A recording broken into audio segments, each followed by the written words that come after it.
तो stranger things season 4 volume 1 के इतने ज़्यादा ज़बरदस्त होने की वजह से अब हम सभी को इसके सीज़न 4 वॉल्यूम 2 का बेसब्री से इंतज़ार है। और इसकी कंफर्मेशन करते हुए नेटफ्लिक्स ने अनाउंस कर दिया है कि 1 जुलाई 2022 को इसका वॉल्यूम 2 रिलीज़ कर दिया जाएगा, जिसमें 2 एपिसोड होंगे जिनकी लेंथ 1 आवर 25 मिनट और 2 आवर 30 मिनट्स बताई जा रही है।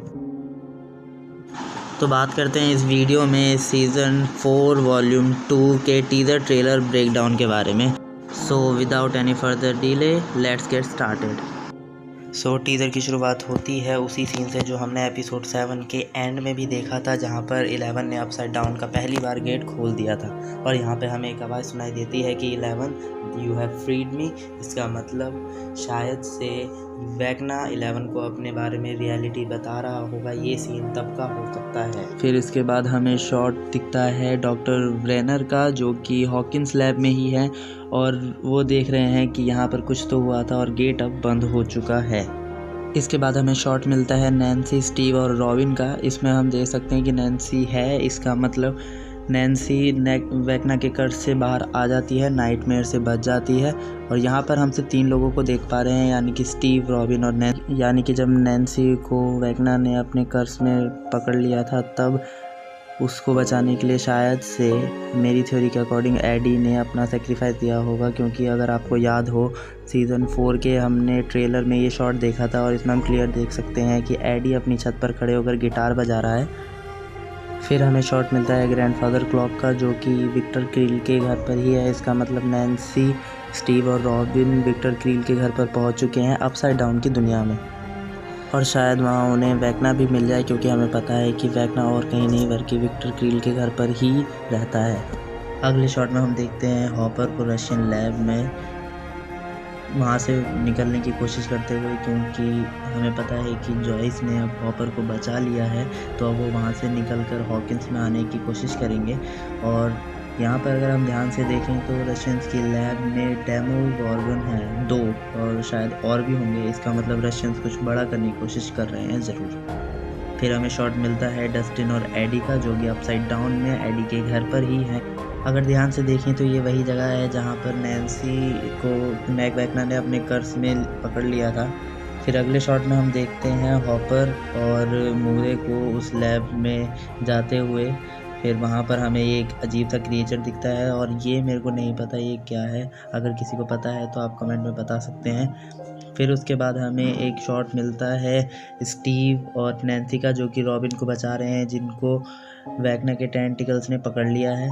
फिर यहाँ पर ये शॉट हमें मिलता है हॉपर का रशियन लैब से भागते हुए, यानी कि उसने वहाँ से निकलने का रास्ता ढूंढ लिया है।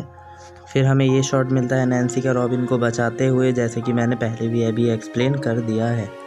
इसके बाद हमें शॉट मिलता है मैक्स का, जो कि विक्टर क्रील के घर में है, उसी जगह पर जहाँ पे वेक्ना का प्रेजेंस इनको मिला था पहले भी।